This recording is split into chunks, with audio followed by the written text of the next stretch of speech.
mensagem ao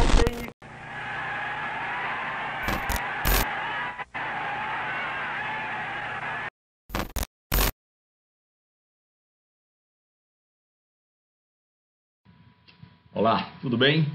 Hoje nós vamos começar a bater um papo sobre a nossa quinta aula, não é? O que é que nós vamos ver nessa aula de hoje? Nós vamos discutir o governo Vargas e a chamada República Populista.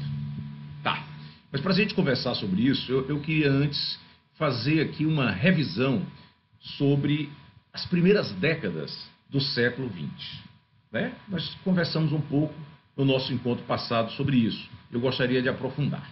Bom, primeiro, vocês estão lembrados que o mundo, né, no início do século XX, era o chamado mundo liberal.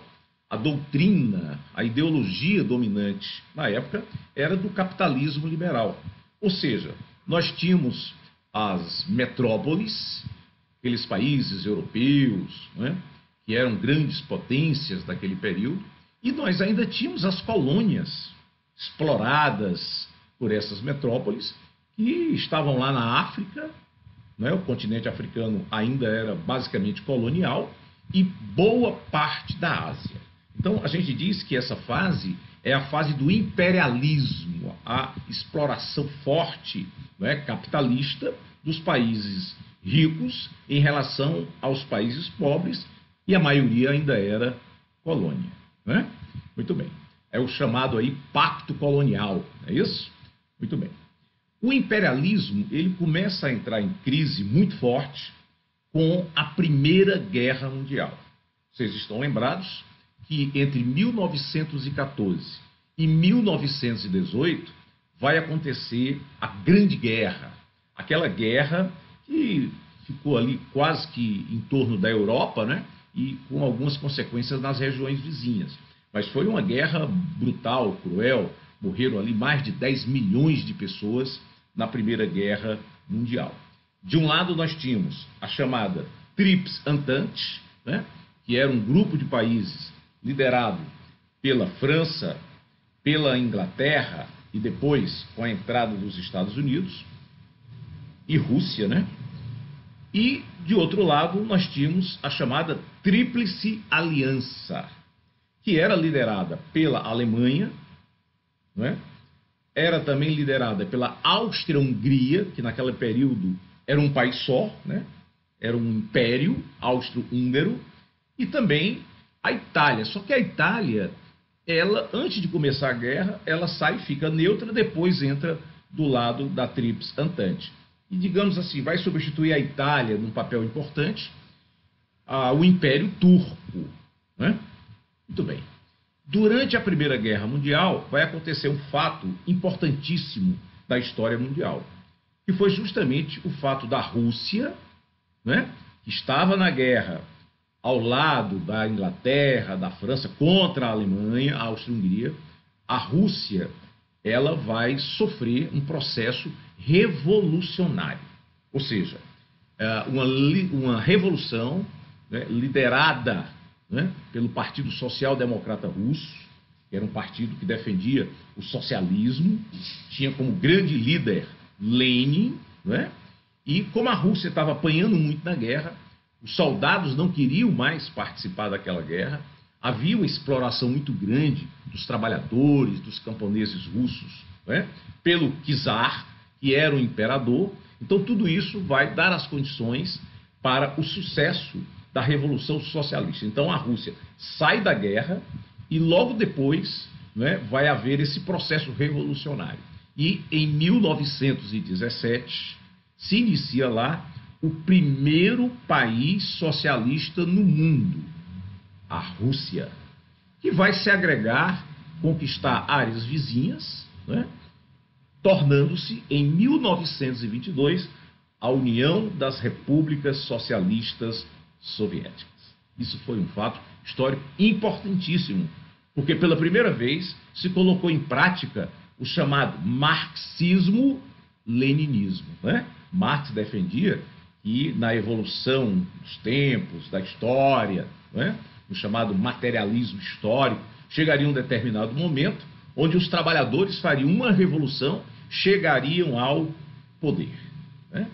Ele, desde o século XIX, né, essas ideias já estavam avançando ali na Europa, né? Em 1848, Marx, né, e Engels vão lançar o chamado Manifesto Comunista. E a partir daí, né, os partidos comunistas vão começar a se organizar na Europa. E a primeira grande vitória foi justamente a Revolução Russa de 1917. Muito bem.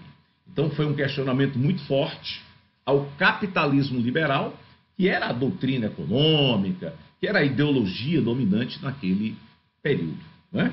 Basta ver que os países que tinham crescido economicamente, os principais países europeus, eles tinham uma linha de exploração muito grande da classe trabalhadora, né? Os trabalhadores trabalhavam 10, 12 horas por dia, quase não havia direitos trabalhistas, era um salário de miséria, né? Quase não havia direitos sociais, e isso tudo gerou o crescimento, né, da ideologia socialista e dos partidos socialistas e comunistas. Muito bem.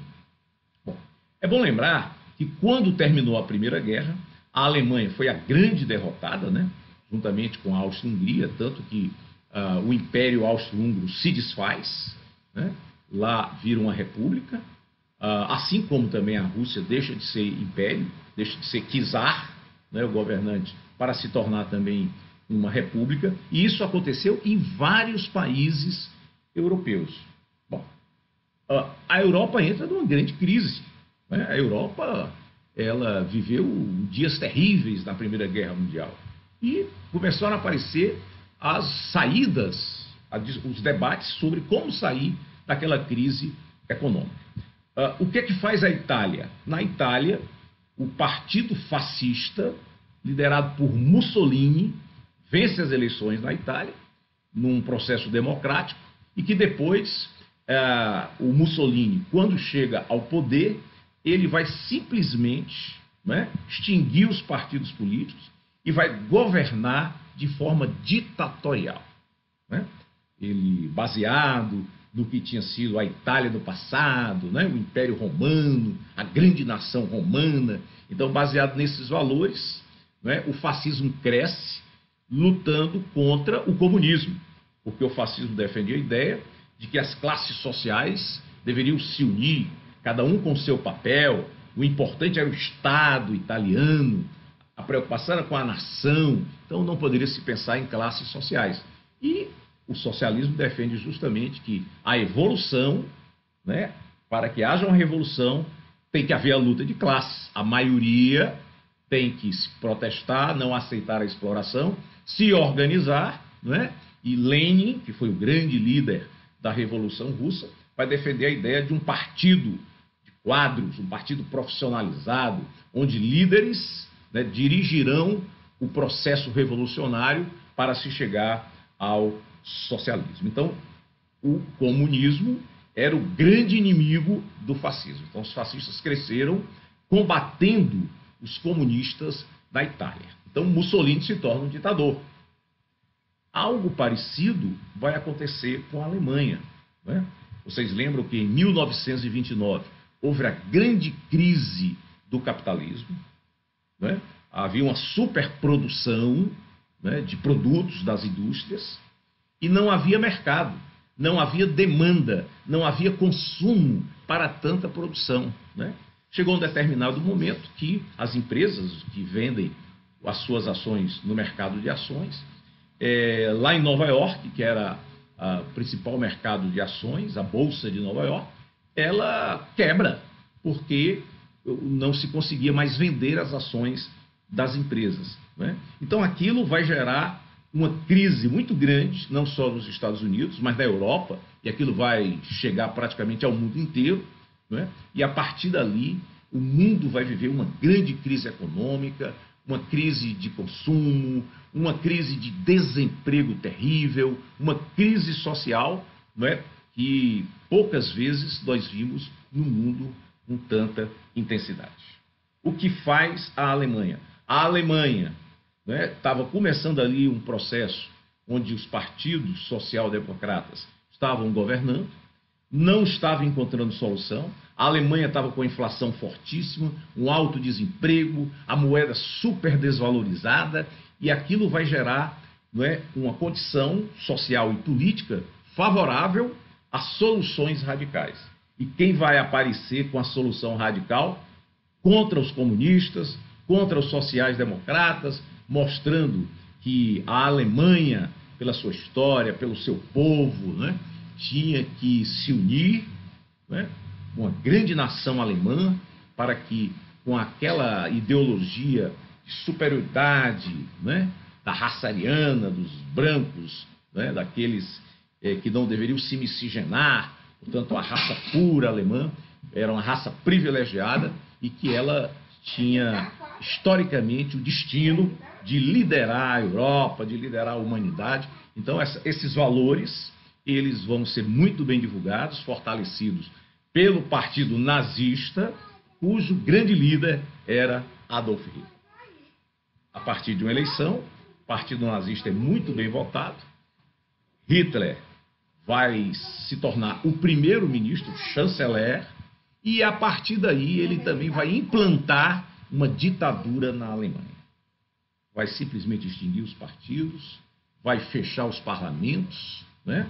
E ele vai se tornar um ditador, aliado a Mussolini na Itália, que tinha também um regime muito semelhante ao regime nazista, né? Inclusive, os nazistas e os fascistas, eles sempre colocam a culpa da crise do país em alguém, ou em alguma instituição. No caso dos nazistas, eles diziam que os judeus, né, eles exploravam os alemães, eles tinham muitos lucros, e eles nunca lutaram pela nação alemã. Inclusive, na Primeira Guerra Mundial, os judeus se negavam a participar daquela guerra. Então, tudo isso foi motivo para se fazer do judeu um bode expiatório daquela crise econômica e política. É tanto, né, que nós tivemos todo o problema futuro da Segunda Guerra Mundial, onde os judeus foram as grandes vítimas do regime nazista, né? Quando eles foram presos, torturados e assassinados, né? 6 milhões de judeus foram assassinados pelo regime nazista, o chamado Holocausto, durante a Segunda Guerra Mundial. Muito bem. Então, naquele período da história, né, nós tínhamos assim essa radicalização das ideologias. O liberalismo, né, essa ideia de que você pode fazer o que quiser, a propriedade privada, é a livre iniciativa, o Estado não tem que intervir na economia.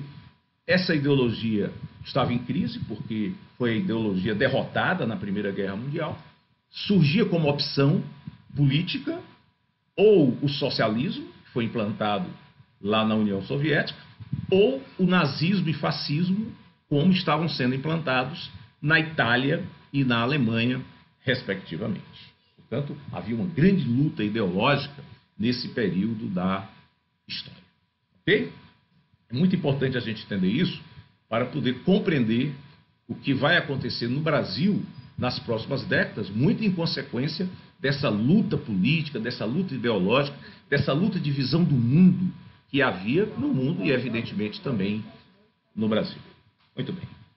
Bom, o Brasil, nós já discutimos nas aulas passadas, no início do século XX, era um país rural. A grande maioria da população vivia do campo. A agropecuária era a grande atividade econômica do Brasil, sobretudo o café. O Brasil era o grande produtor, exportador de café, era um grande produto, não é, exportado pelo Brasil. Então o Brasil ainda era uma grande fazenda até 1930. Tinha se industrializado muito pouco nesse período da história. É verdade que durante a Primeira Guerra Mundial, como os produtos importados, né, bens de consumo, eles não estavam vindo por causa da guerra, da dificuldade do transporte, né, alguns comerciantes, alguns capitalistas brasileiros investiram na indústria, sobretudo, de bens de consumo não duráveis, né? Houve assim uma substituição de importações, isso gerou alguma industrialização no Brasil. Mas a gente pode afirmar que até 1930 o Brasil era um país agrícola, era um país rural. A grande maioria vivia no campo. Okay? Muito bem. Dito isso, Como é que estava o Ceará? Vamos lembrar que com a proclamação da República, as províncias, né, eram 20 províncias, se tornaram 20 estados. Vocês lembram da Constituição de 1891, né? Lembrando que o nome oficial do Brasil, naquela época, era Estados Unidos do Brasil, né? Nós vimos essa ideia com a Constituição americana, né? Com a Constituição dos Estados Unidos da América. E aí nós viramos, né, Estados Unidos do Brasil.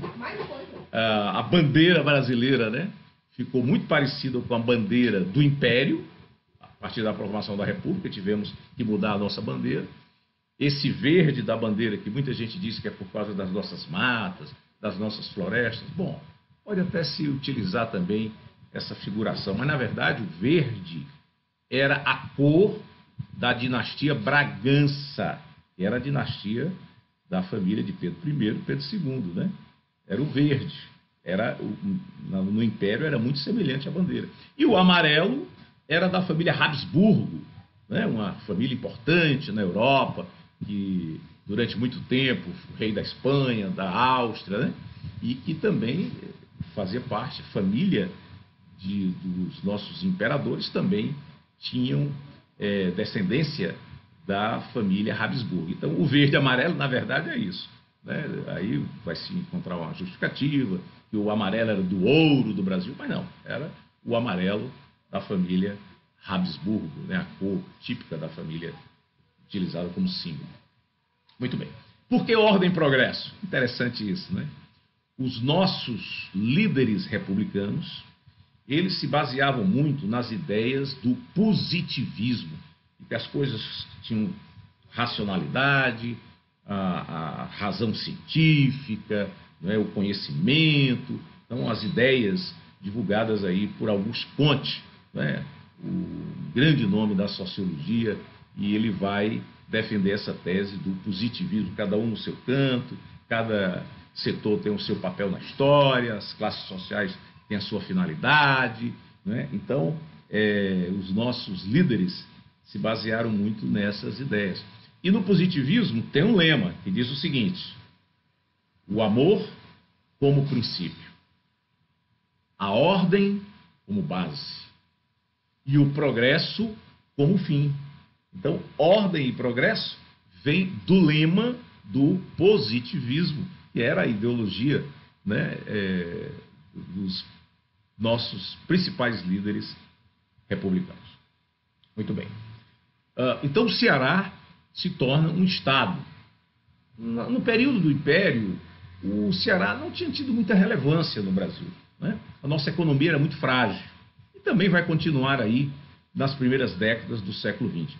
Eu diria que o Ceará teve dois destaques no final do período imperial. Primeiro, na abolição da escravatura. Vocês lembram que a abolição foi com a lei de 13 de maio de 1888, né? Ali assinada pela princesa Isabel, né? Filha de Dom Pedro II. Bom, no Ceará, nós tivemos um protagonismo muito interessante em relação à abolição da escravatura. Vocês lembram que em 1881, portanto, 7 anos antes da abolição, houve um movimento aqui no Porto do Ceará para não se transportar mais escravos. O que estava acontecendo? A economia do Brasil era principalmente café. Então, São Paulo, Minas Gerais, Rio de Janeiro, eles estavam comprando os escravos do Nordeste, já que a economia do Nordeste estava em crise, né? E aí eles compravam escravos aqui e transportavam esses escravos, né, nos navios, nos paquetes, para Rio, né, para São Paulo. Então, o que acontecia? Esse transporte, ele era feito no nosso porto. Vocês já lembram que eu já falei nisso? Nosso porto era muito precário, os navios ficavam no mar e os barcos, né, aqueles paquetezinhos, aquelas jangadas, levavam as mercadorias até o navio. O navio ele não vinha até o cais, nosso porto era péssimo. Então, quem fazia muito esse trabalho eram aqueles jangadeiros, aqueles pequenos barcos que ficavam ali na praia. E aí um grande líder desses jangadeiros, aquele que fazia ali a negociação para esse transporte, chamava-se Luiz Napoleão, um ex-escravo, né? E um segundo grande líder, esse ficou mais famoso, era o prático do porto de Fortaleza, né? O prático é aquele que orienta, não é, a posição dos navios para não haver nenhum acidente num porto. Quem era esse prático? Portanto, ele não era jangadeiro, ele era o prático, não é? E ele foi justamente Francisco José do Nascimento. Quem é ele? O Chico da Matilde, o Dragão do Mar. Então, Luiz Napoleão e Dragão do Mar foram os grandes líderes desse movimento, né? Onde eles tomaram a decisão de que no porto do Ceará não se transporta mais escravo. Isso gerou um fato nacional, né? É tanto que um jornalista abolicionista, José do Patrocínio, vai dar essa denominação, né? Vai chamá-lo, sobretudo Francisco José, que falava mais, era que tomava mais à frente, né? Ele foi chamado de Dragão do Mar. E o Ceará passa a ter um destaque muito grande. Em 1883, Acarape é o primeiro município do Brasil a decidir pela abolição dos seus escravos, né? Acarape hoje é Redenção, depois surgiu Acarape de novo, lá hoje são 2 municípios, né? Mas a Redenção, naquela época, chamava-se Acarape. Isso gerou também um fato nacional. E o ano seguinte, no dia 25 de março de 1884, né, vai ser publicada a lei que acabava com a escravidão no Ceará. É por isso que o Ceará vai ser o primeiro estado do Brasil, que ainda não era estado, né? Era província naquele período, porque ainda não tinha sido proclamada a república. A primeira província do Brasil a abolir a escravidão. E essa data, 25 de março, é a nossa data magna, inclusive é feriado, né? Porque é a nossa data maior. Isso é recente, inclusive, né? A Assembleia Legislativa votou recentemente, alguns poucos anos atrás, essa lei transformando essa data como a data magna do Ceará. E o José do Patrocínio vai dizer que o Ceará é a terra da luz. Por isso, né, Ceará, terra da luz, porque foi a primeira província a libertar os seus escravos. Muito bem. Outro fato importante também, que virou notícia nacional naquele período, foi a seca, né? Até hoje é um problema que assola o Nordeste de uma maneira geral e o Ceará muito em particular. E por que é que virou grande notícia a questão da seca? Entre 1877 a 1879 aconteceu 3 anos de seca. Só para vocês terem uma ideia, os agricultores, os homens do campo, migraram para as cidades, sobretudo para Fortaleza. Veja, naquele período, Fortaleza tinha em torno de 25 mil habitantes. Já no último ano, em 1879, Fortaleza passou a ter 120 mil habitantes. Aumentou mais de 400% a população com o êxodo rural por causa da seca. Uma das maiores secas da história do Ceará. Um fato importante. Por causa dessa seca, Dom Pedro II, que governava o Brasil, disse aquela frase famosa, né? Venderei a última joia da coroa para que não morra mais nenhum nordestino de sede e de fome por causa da seca. Nunca vendeu essa joia, né? Mas houve a decisão de construir um açude muito importante, que foi o açude do Cedro, né? Que começou em 1884 e só foi terminar a construção em 1906. 22 anos construindo o açude do Cedro lá em Quixadá, onde está a Galinha Chota, né? Muito bonito, onde estão os Inselbergs, né? Os chamados monólitos, no entanto, num local inadequado. É por isso que é muito difícil o Cedro encher, né? Porque o local não foi escolhido de forma adequada. Bom, muito bem. Então, naquela seca, aconteceu um fato muito importante. Além da seca, onde morria muita gente de fome, de sede, né? Havia aqui os currais, em alguns locais, chamados currais, porque era um local muito inadequado, onde as autoridades faziam com que aqueles migrantes ficassem ali presos naquele local para não migrar para outros locais da cidade, para não transmitir doenças, né? Naquele período, nós tivemos uma séria crise de varíola. E nesse período, nós tínhamos uma grande personalidade aqui em Fortaleza, um intelectual, escritor, e aí foi Rodolfo Teófilo. Ele era farmacêutico, tinha uma farmácia no centro da cidade, e ele era um idealista, um verdadeiro Dom Quixote. Ele saía vacinando as pessoas a cavalo, né? E, inclusive, muita gente temia, porque achava que aquela vacina ia matar as pessoas, então nem todo mundo compreendia a importância da vacina. Teve um dia, em 1878, que mais de 1000 pessoas morreram de varíola em Fortaleza. Foi o dia dos 1000 mortos, né? Vocês estão vendo agora, com a pandemia, nós tivemos aí no Brasil mais de 1000 mortos. Mas no Brasil, naquela época, foi em Fortaleza, um dia mais de 1000 mortos. Então, Rodolfo Teófilo foi um grande idealista, por isso merece sempre ser lembrado, sempre ser homenageado, por ter sido um dos grandes cidadãos cearenses, idealista. Fazia tudo isso de graça, fazia isso por idealismo, ele inventou uma vacina e dava certo, funcionou, né, naquele período da história. Muito bem.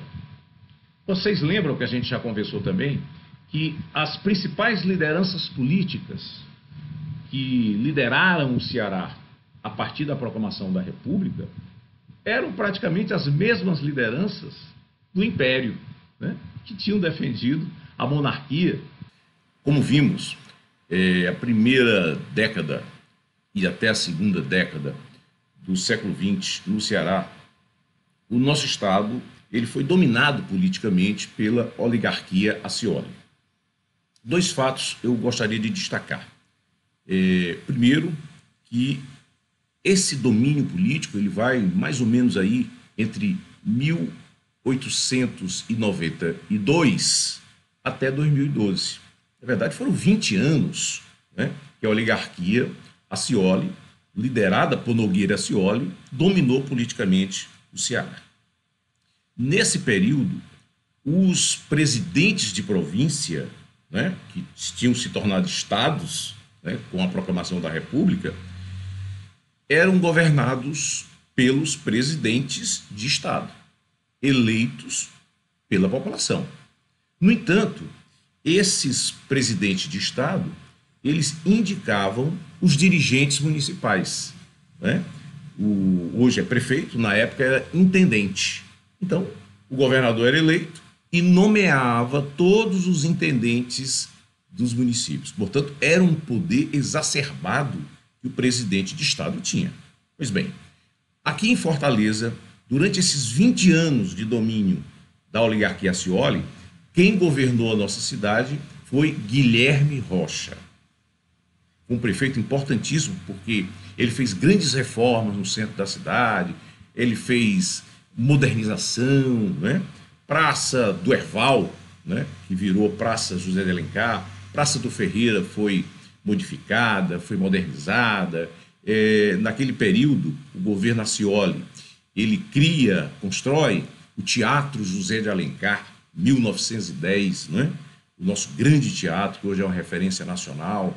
É preciso destacar também que começa ali a funcionar a Faculdade de Direito, né, que hoje pertence à Universidade Federal do Ceará. Então houve modernização, aformoseamento da cidade, evidentemente, ações, obras voltadas sobretudo para as áreas mais ricas da cidade. Então a periferia, né, continuava abandonada, né, numa grande desigualdade de tratamento aqui em Fortaleza. Muito bem.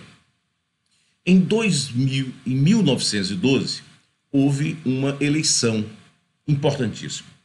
Naquele momento, a oligarquia Accioli indicou um candidato, Domingos Vasconcelos, e a oposição se uniu, né? Os vários grupos oposicionistas, havia também outras oligarquias, né, que faziam oposição a Accioli. os setores médios da população, né, a juventude, se empolgou com a candidatura de Franco Rabelo, que era um militar. E o Franco Rabelo, ele teve o apoio do presidente da República. Lembra quem era? Hermes da Fonseca, que governou o Brasil de 1910 a 1914. Então, isso acabou fortalecendo muito a candidatura de Franco Rabelo. Pois bem, como toda eleição havia fraude, havia curral eleitoral, voto de cabresto, a oligarquia Scioli trabalhava muito bem isso, né?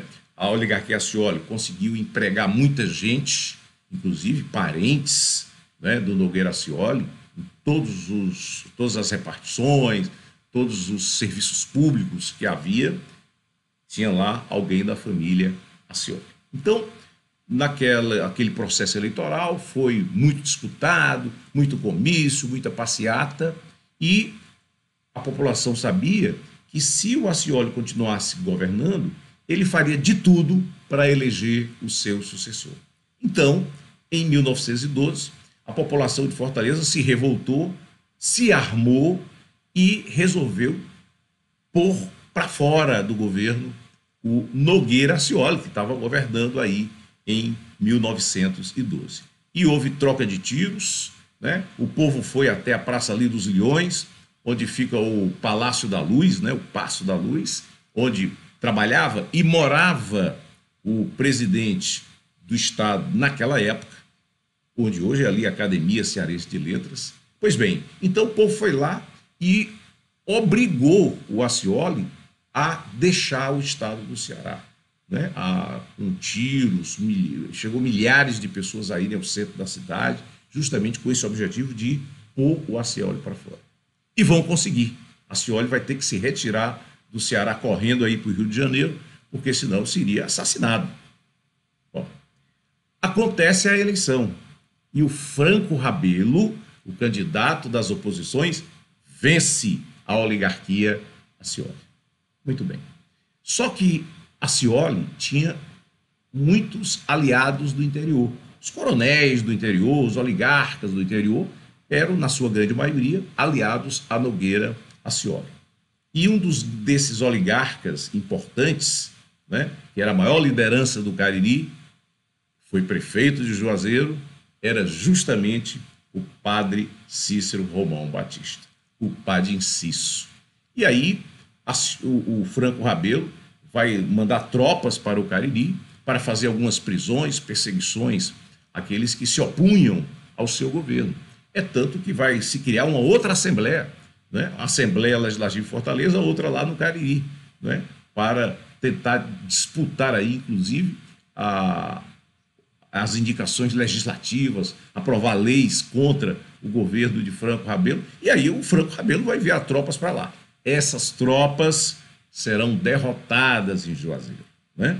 Padre Inciso mobilizou as lideranças, o povo, né? Dizia que as tropas de Franco Rabelo tinham interesse de prender Padre Cícero, de destituir Padre Cícero da prefeitura de Juazeiro, e evidentemente, com a sua liderança, com a sua popularidade, Padre Cícero armou o povo lá com Floro Bartolomeu, que era também um deputado federal de muito prestígio, eleito lá também com as forças políticas do Padre Cícero. Então, eles resistem e essas tropas são obrigadas a retornar a Fortaleza.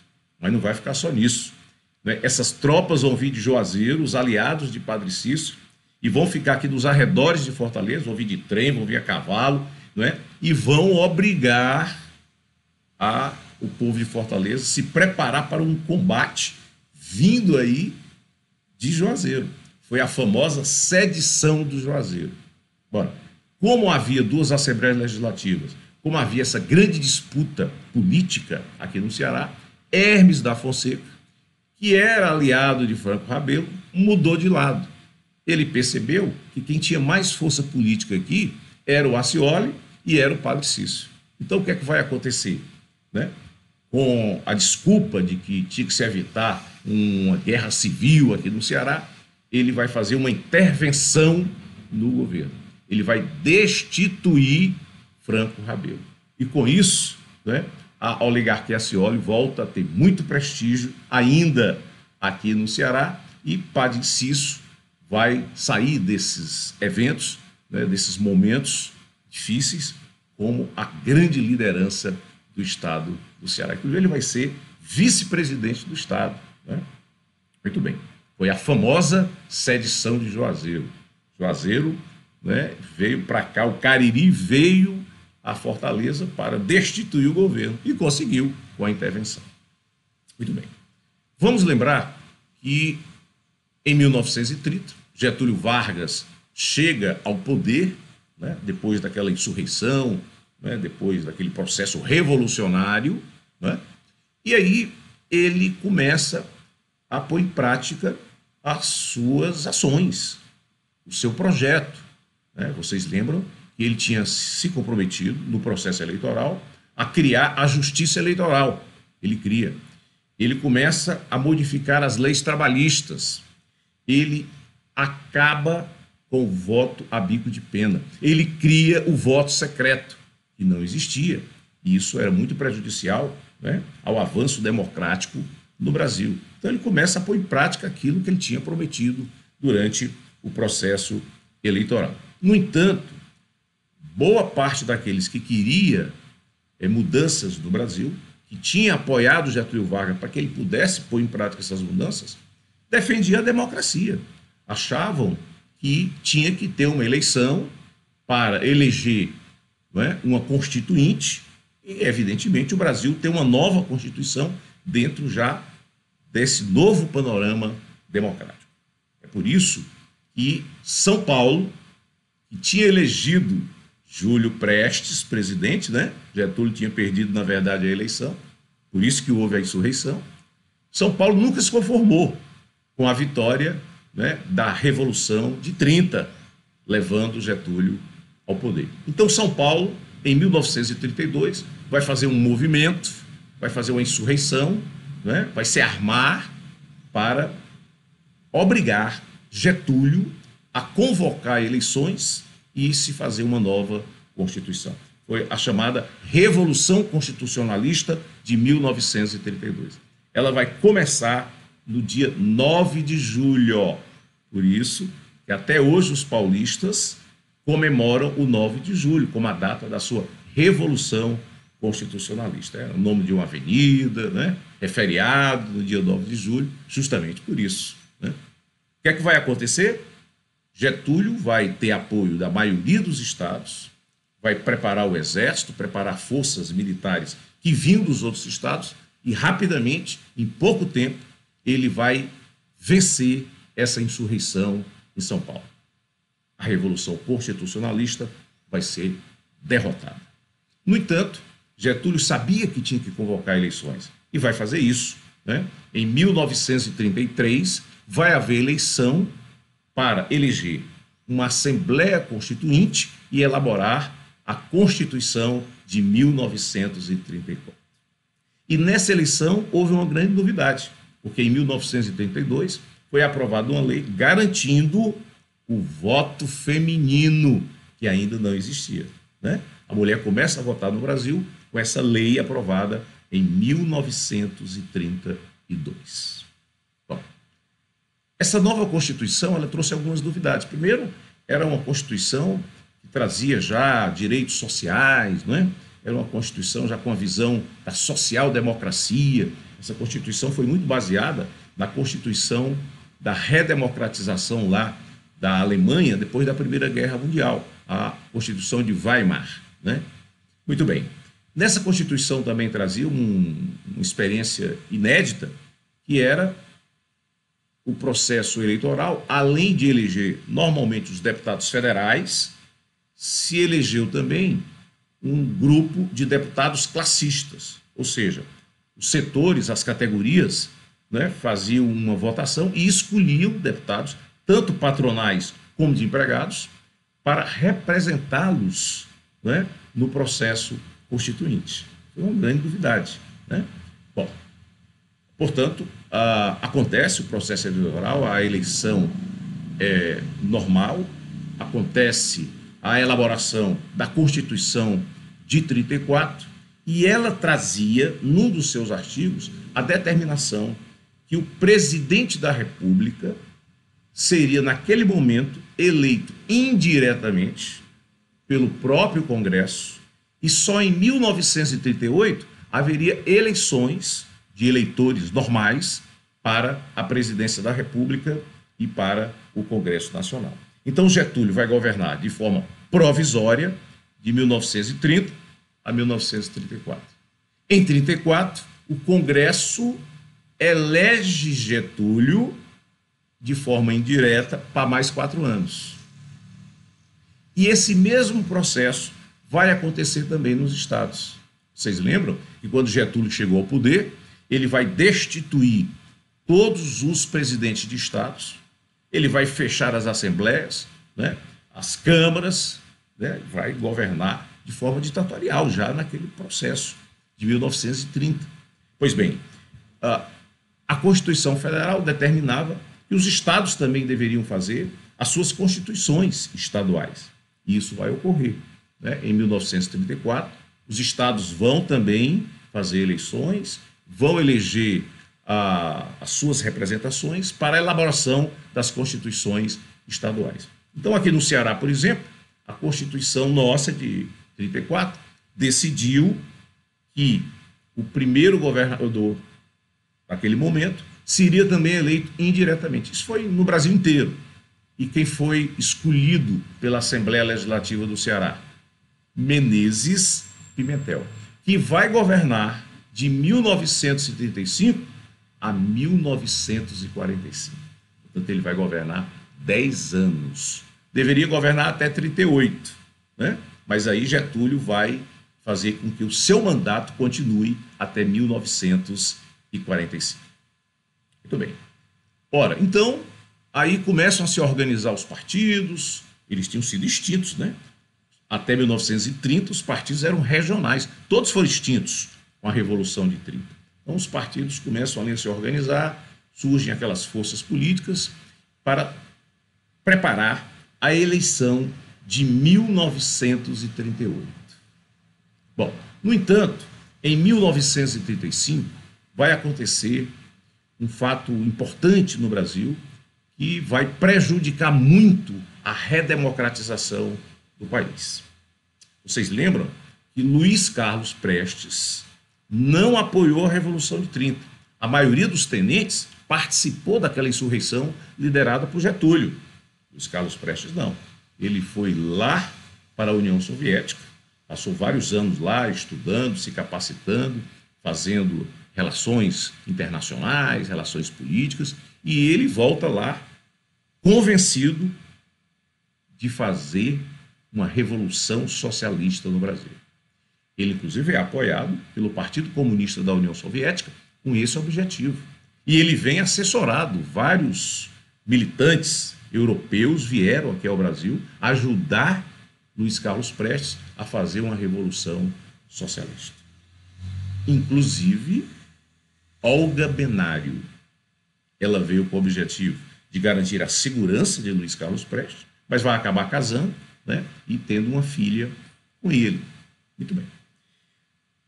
O governo começa a fazer o seu trabalho de espionagem, descobrir o que é que estava acontecendo, que movimento era esse, né? O fato é que o governo não conseguiu, né, entender naquele primeiro momento que o objetivo era dominar os quartéis e, a partir dos quartéis, acontecer apoio da população, dos trabalhadores, para a Revolução Socialista. Era esse o pensamento do Partido Comunista e de Luiz Carlos Prestes. Vai acontecer movimentos em Natal, em Recife e no Rio de Janeiro. E, evidentemente, todos esses movimentos nos quartéis serão derrotados pelo governo federal.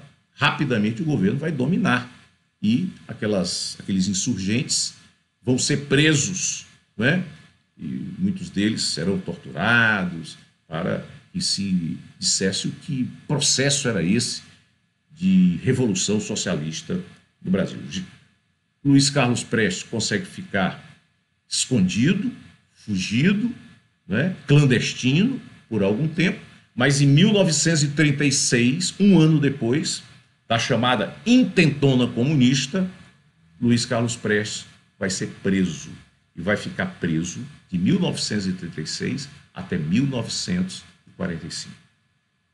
Olga Benário vai ser entregue aos nazistas, porque o governo alemão pediu a extradição, na época era Hitler que governava a Alemanha, e Olga Benário, mesmo grávida, né, vai ser entregue pelo governo Getúlio aos nazistas na Alemanha.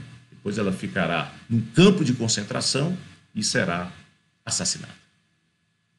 Muito bem. Então, havia esse clima político no Brasil.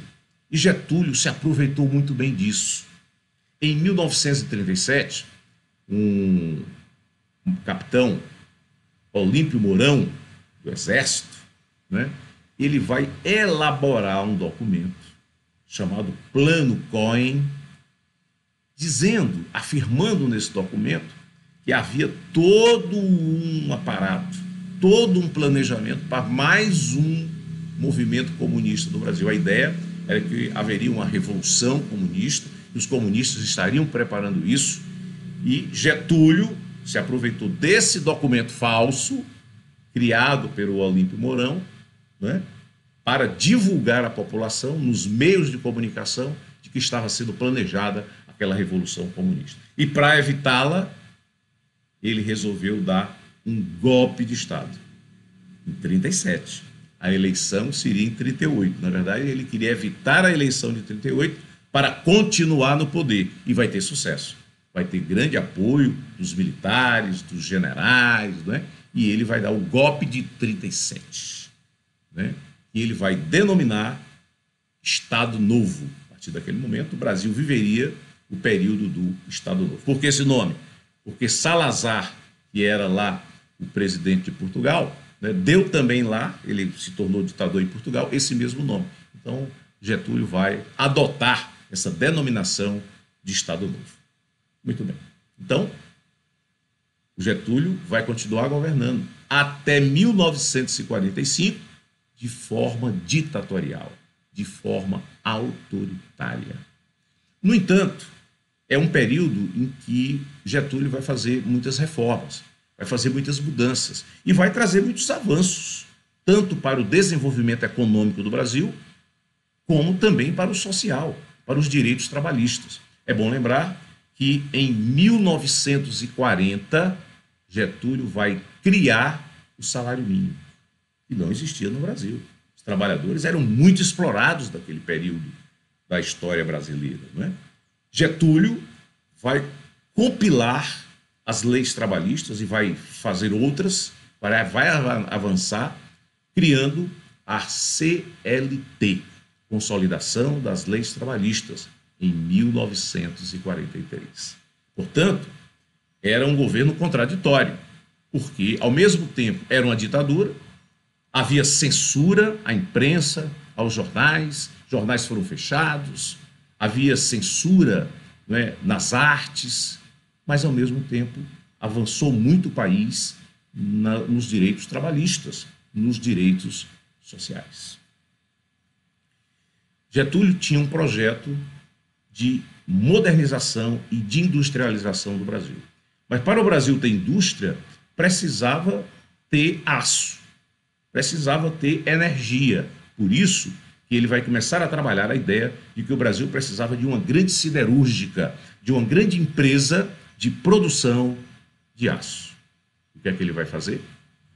Ele vai buscar parceiros para isso. Lembrem-se que de 1939 a 1945, nós estávamos vivendo a Segunda Guerra Mundial. Vocês lembram disso, né? De um lado, os países do chamado Eixo, liderados pela Alemanha, pela Itália, pelo Japão. Do outro lado, os chamados aliados, liderados inicialmente pelo Reino Unido e pela França, né? E, a partir de 1941, também com a União Soviética e os Estados Unidos da América. Ora, até 1942, a Alemanha estava vencendo a guerra com seus aliados. Tinha dominado ali boa parte da Europa, tinha dominado a França. E Getúlio tinha uma relação muito boa, tanto com a Alemanha como com a Itália. Havia generais, né, que defendiam que Getúlio deveria se aproximar cada vez mais desse grupo de países do eixo. Já havia outros ministros, sobretudo Oswaldo Aranha, que era um ministro muito importante do governo de Getúlio, que acreditava que a nossa aliança deveria ser com os Estados Unidos da América, com os aliados europeus. E Getúlio tirou partido disso. Ele ficou tendo boas relações com os dois lados, mas no fundo o que ele queria era apoio financeiro, empréstimo para criar uma grande siderúrgica no nosso país. E ele vai conseguir.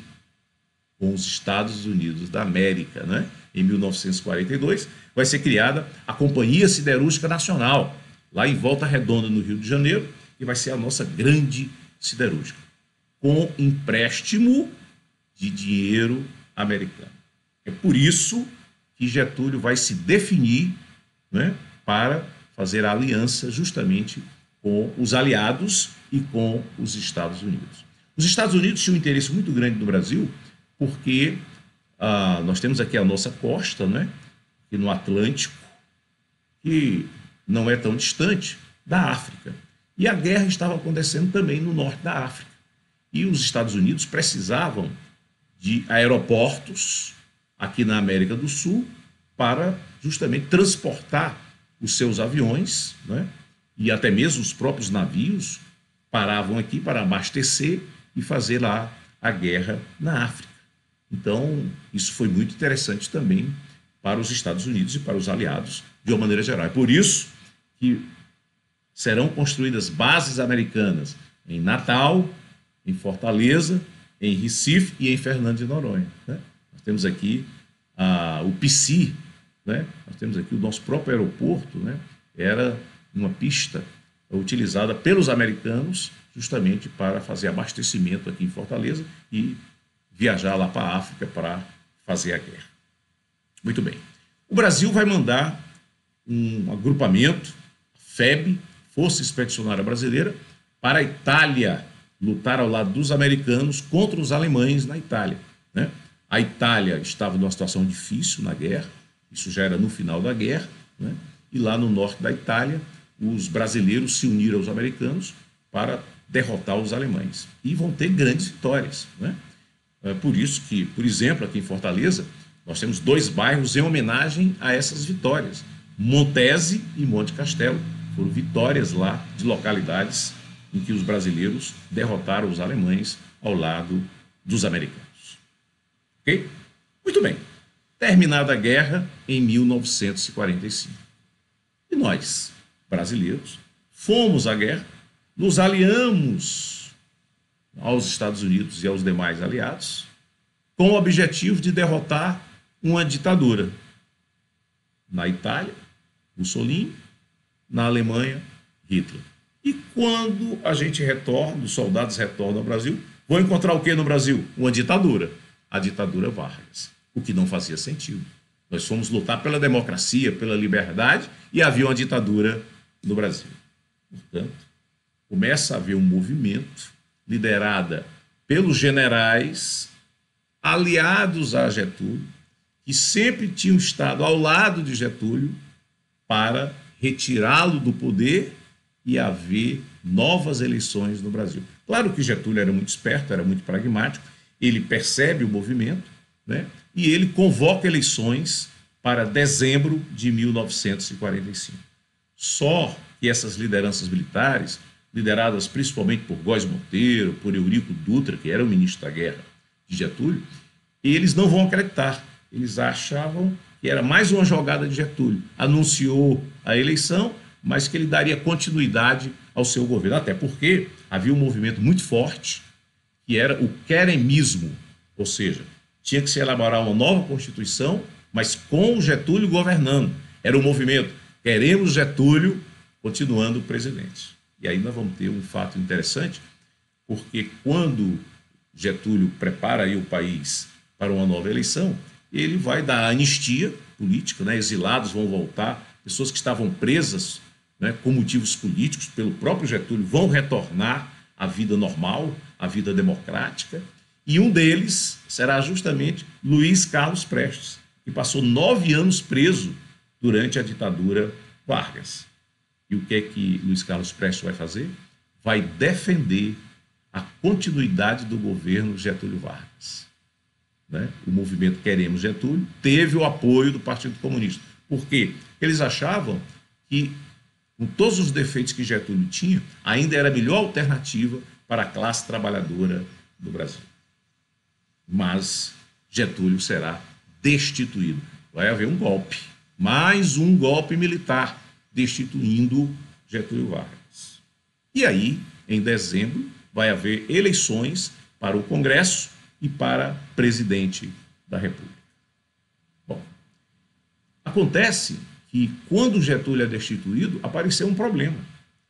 Quem assumiria o governo até a posse do novo presidente? O que é que a Constituição diz?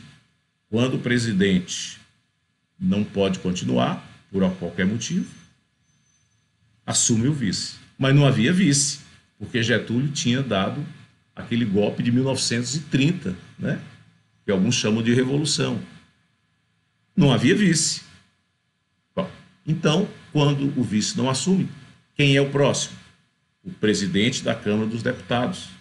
Mas não havia Câmara dos Deputados, porque Getúlio tinha fechado o Congresso. Depois, em seguida, na sequência, deveria ser o presidente do Senado. Mas não havia Senado, porque o Congresso tinha sido destituído. Qual foi a alternativa, então? O que é que a Constituição dizia? Que não havendo, né, essas representações para assumir a presidência, ela teria que ser assumida pelo presidente do Supremo Tribunal Federal. E quem era o presidente do Supremo? Isso, o cearense José Linhares, que vai governar alguns meses até a posse do presidente eleito nas eleições de 45. José Linhares, né, vai governar pouco tempo e vai ficar famoso por empregar muitos familiares, né, e mesmo em poucos meses.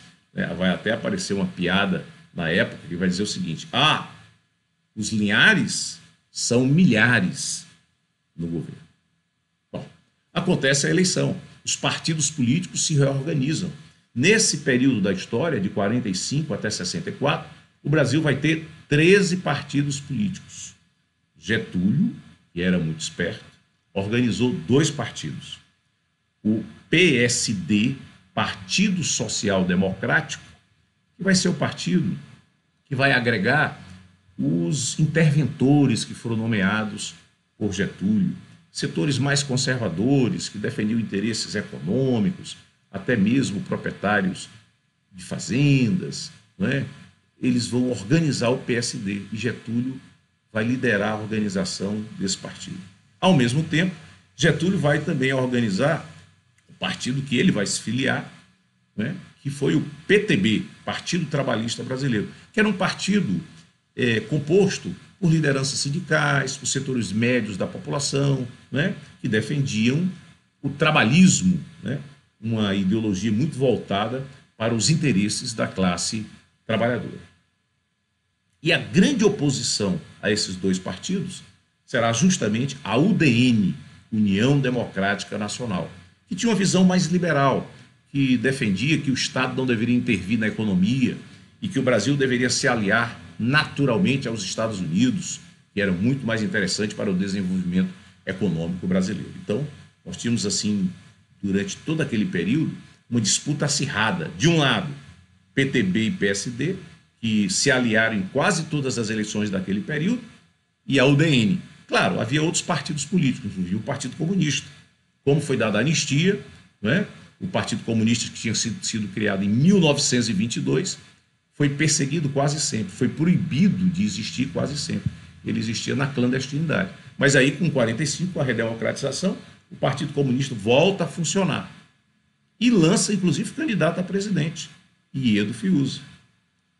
A UDN, né, lança um tenente do movimento de 20, um homem popular, tinha muita força política, tinha muita liderança das Forças Armadas, e foi Eduardo Gomes, o homem que foi fundamental para criar a Força Aérea do Brasil, né? Bom, o PSD lançou para presidente Eurico Dutra, que tinha sido ministro da Guerra, era mais ou menos hoje o ministro do Exército, de Getúlio, e que tinha sido um dos líderes para a deposição e para a redemocratização do Brasil. E o PTB? Normalmente o PTB teria que se aliar ao PSD. Getúlio resolve que o PTB não lançaria candidato a presidente, ficou neutro no processo eleitoral, tudo levava a crer que o brigadeiro Eduardo Gomes ganharia as eleições.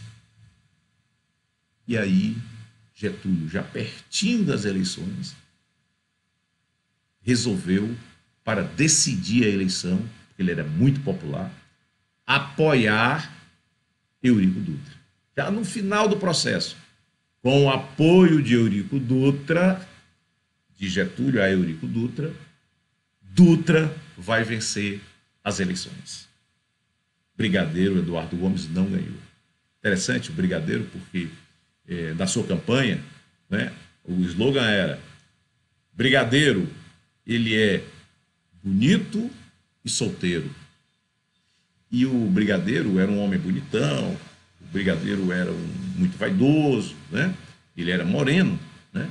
E se vendia os docinhos na campanha para ganhar dinheiro para o processo eleitoral, né? E dava-se aquele nome do docinho ao Brigadeiro, né? Sobretudo aquele achocolatado, né?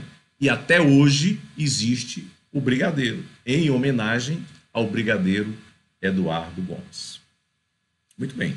Então Dutra vence as eleições, Getúlio é eleito senador pelo PTB do Rio Grande do Sul, mas na verdade ele vai atuar muito pouco desses anos. Ele vai ficar muito mais tempo lá na sua fazenda, em Bagé, no Rio Grande do Sul. Ele vai ficar quase que no exílio lá na sua fazenda em Bagé. Dutra não vai fazer um bom governo. Apesar de ter uma boa proposta, ele lançou o Plano SALT, né? Ele baseava a sua campanha em saúde, alimentação, transportes, energia. Mas ele não conseguiu fazer um bom governo, né? Ele não conseguiu pôr em prática as suas promessas de campanha. Dutra era um homem que não tinha muita habilidade política, ele não conseguiu compor uma maioria com facilidade, e ele se preocupou com bobagem, uma pauta moralista, né, de proibição de jogos, de cassinos, e ele vai acabar se perdendo, né, fazendo um mau governo, impopular. Ora, quando chega a eleição de 1950, a UDN achava que agora ia ganhar as eleições, porque Dutra, do PSD, tinha feito um mau governo. E lança novamente Eduardo Gomes a presidente da República. O PSD de Dutra lança um candidato, o deputado federal de Minas Gerais, Cristiano Machado. O PTB, que no começo do governo tinha apoiado Dutra, mas rompeu logo, resolve lançar quem é candidato? Getúlio Vargas. Vai ser candidato em 1950. E a ação integralista, que foi proibida por Getúlio desistir, né? Aquele grupo vai lançar Plínio Salgado, né, a presidente da República, pelo PRP, Partido da Representação Popular. Quem vai ganhar as eleições? Claro, Getúlio, com toda a sua popularidade, com todos os seus feitos, né, tanto na área econômica como na área social, ele vai realmente ter uma grande vitória nas eleições de 1950. Muito bem.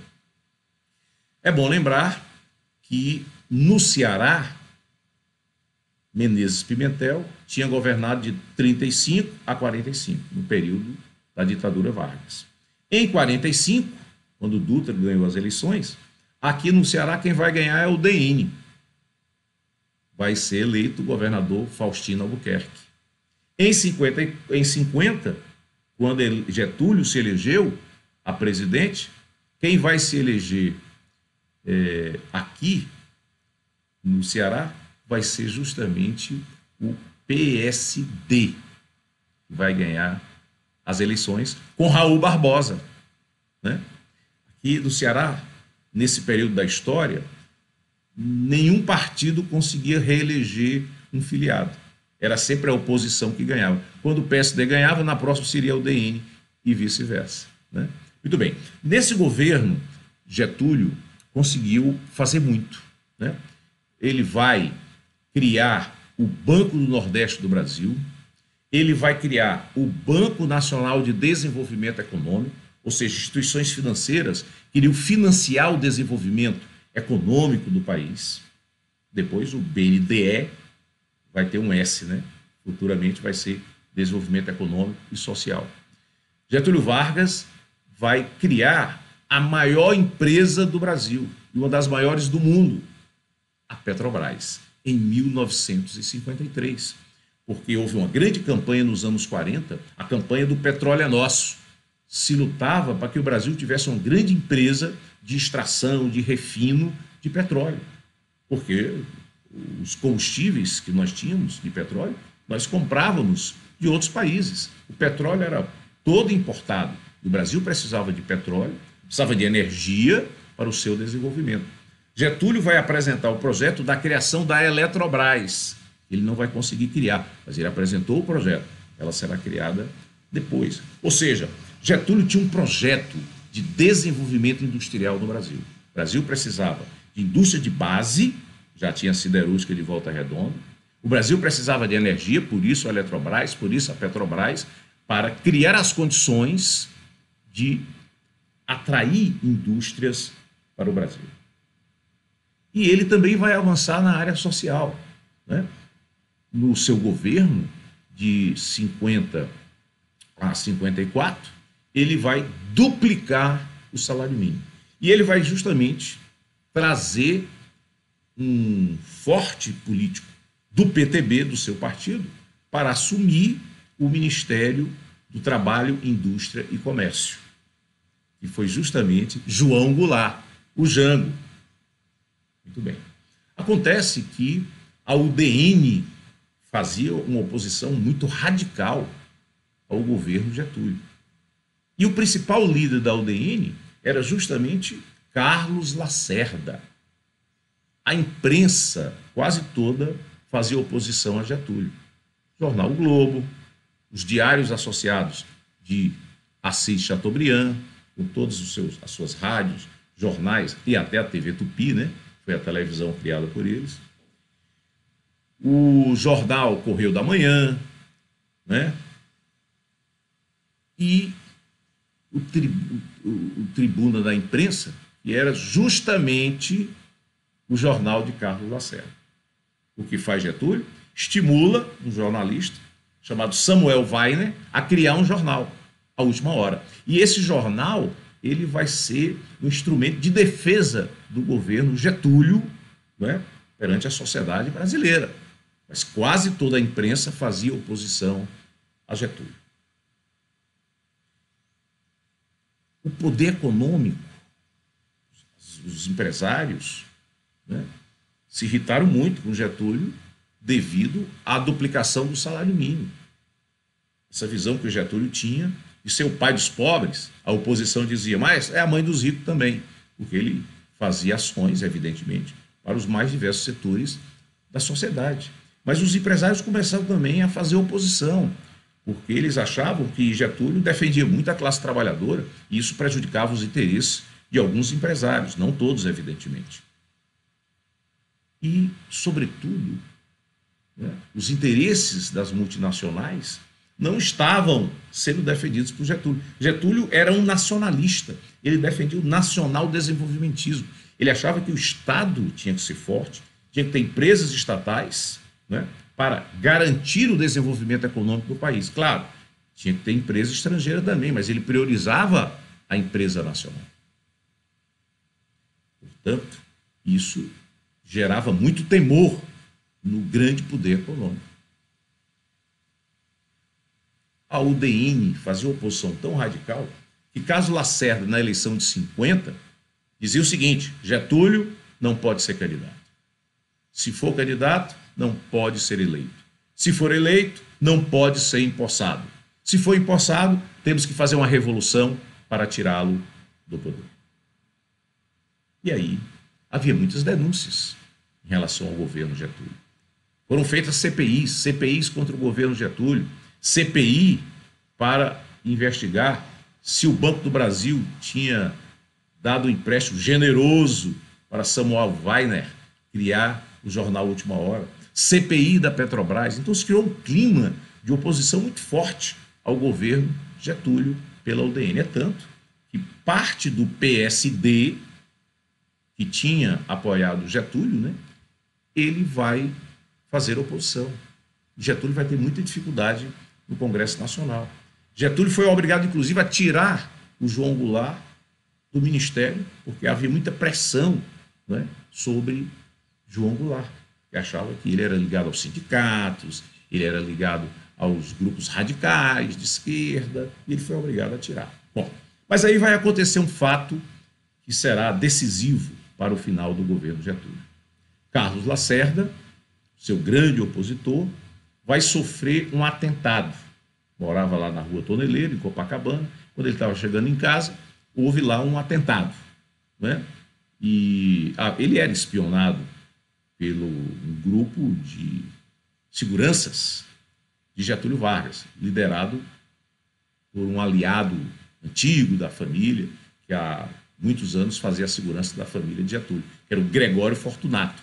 Então, esses espiões acompanhavam lá o Carlos Lacerda e, por alguma razão, eles foram descobertos lá quando ele estava chegando em casa, se viu que tinha alguém espionando, troca-se tiro e um desses espiões, atira no segurança do Carlos Lacerda, que é justamente o major da aeronáutica, Rubens Vaz. Ora, Carlos Lacerda leva um tiro no pé, até hoje não se sabe exatamente quem deu esse tiro, como é que foi, isso nunca ficou devidamente comprovado, ele vai engessar o pé depois de um tiro, uma coisa estranha. Bom, o fato é que a versão equivale, né?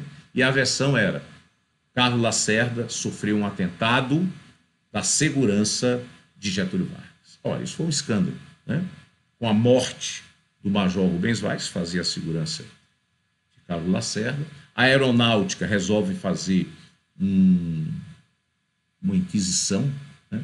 Resolve fazer um inquérito, a Polícia Civil fazia um inquérito, mas a aeronáutica fazia um inquérito paralelo, né? A aeronáutica resolveu fazer aí a investigação, né? E a base da aeronáutica era lá no Galeão, e aí vai se dizer, bom, é a República do Galeão que está investigando. E se chega à conclusão que realmente houve a participação do Gregório Fortunato e desse grupo de segurança do Getúlio. E isso foi um escândalo, né? As Forças Armadas não aceitaram, os coronéis do Exército fazem um documento, manifesto dos coronéis, né? Contra o governo Getúlio. Carlos Lacerda vai dizer que o governo Getúlio era um mar de lama. Tudo isso vai criando um ambiente, né, de deterioração do governo Getúlio Vargas. E aí, Getúlio resolve fazer uma reunião com o seu ministério, e nessa reunião com o ministério se analisam 4 propostas. A oposição a Getúlio queria a sua renúncia, os militares queriam a sua renúncia. A proposta 2 era uma licença que alguns setores aceitavam, enquanto as investigações eram feitas, até se esclarecer todos esses fatos. A terceira opção era o enfrentamento. Getúlio enfrentar isso, inclusive, com as forças armadas que lhe eram fiéis. E a quarta foi, não se discutiu, evidentemente, mas acabou sendo o que efetivamente ocorreu. Getúlio não aceita nenhuma das 3, combina com o Ministério que ele ia tirar uma licença, mas se sabia que se ele tirasse licença não voltava mais, porque os militares iam dar um golpe. Getúlio sabia que ia ter um golpe. O que ele faz? Dá um golpe de mestre. Para os militares não assumirem o poder, para a UDN não assumir o poder, ele resolve se suicidar. Né? Ele dá um tiro, se suicida, faz uma carta-testamento, onde no final ele diz: saio da vida para entrar na história. Ele se suicida com o objetivo político de evitar a conquista do poder pela UDN e pelos militares. E é o que acontece, porque se cria uma situação em que a população ficou muito sensibilizada com a morte de Getúlio, né? E incriminou Carlos Lacerda, incriminou a UDN, incriminou aqueles líderes que estavam querendo a destituição do Getúlio Vargas. Bom, quem assume então o governo? O vice. Quem era o vice? Café Filho, que Getúlio não tinha uma boa relação, que Getúlio tinha muitas desconfianças de Café Filho, até porque Café Filho estava também enturmado aí com a oposição para a destituição de Getúlio Vargas, mas ele vai ter que continuar o período do governo até o início de 1955, né? Quando acontece o processo eleitoral. Café Filho era do PSP, Partido Social Progressista, o partido de Adhemar de Barros. Olha a contradição. Getúlio fez uma aliança com Adhemar de Barros em 1950 para ganhar a eleição. Por isso que o vice era Café Filho, né? Que era do Rio Grande do Norte. Tinha sido deputado do Rio Grande do Norte. Então, Café Filho vai governar e, em 55, vai acontecer uma nova eleição. E quem seria o candidato de Getúlio? Já estava se programando, se organizando. O governador de Minas Gerais, que tinha sido um grande prefeito de Belo Horizonte, que tinha sido um grande governador e que foi o único governador que prestou solidariedade a Getúlio, Juscelino Kubitschek. Pois bem, em 1955, Juscelino Kubitschek, que era o candidato de Getúlio, vai ganhar as eleições.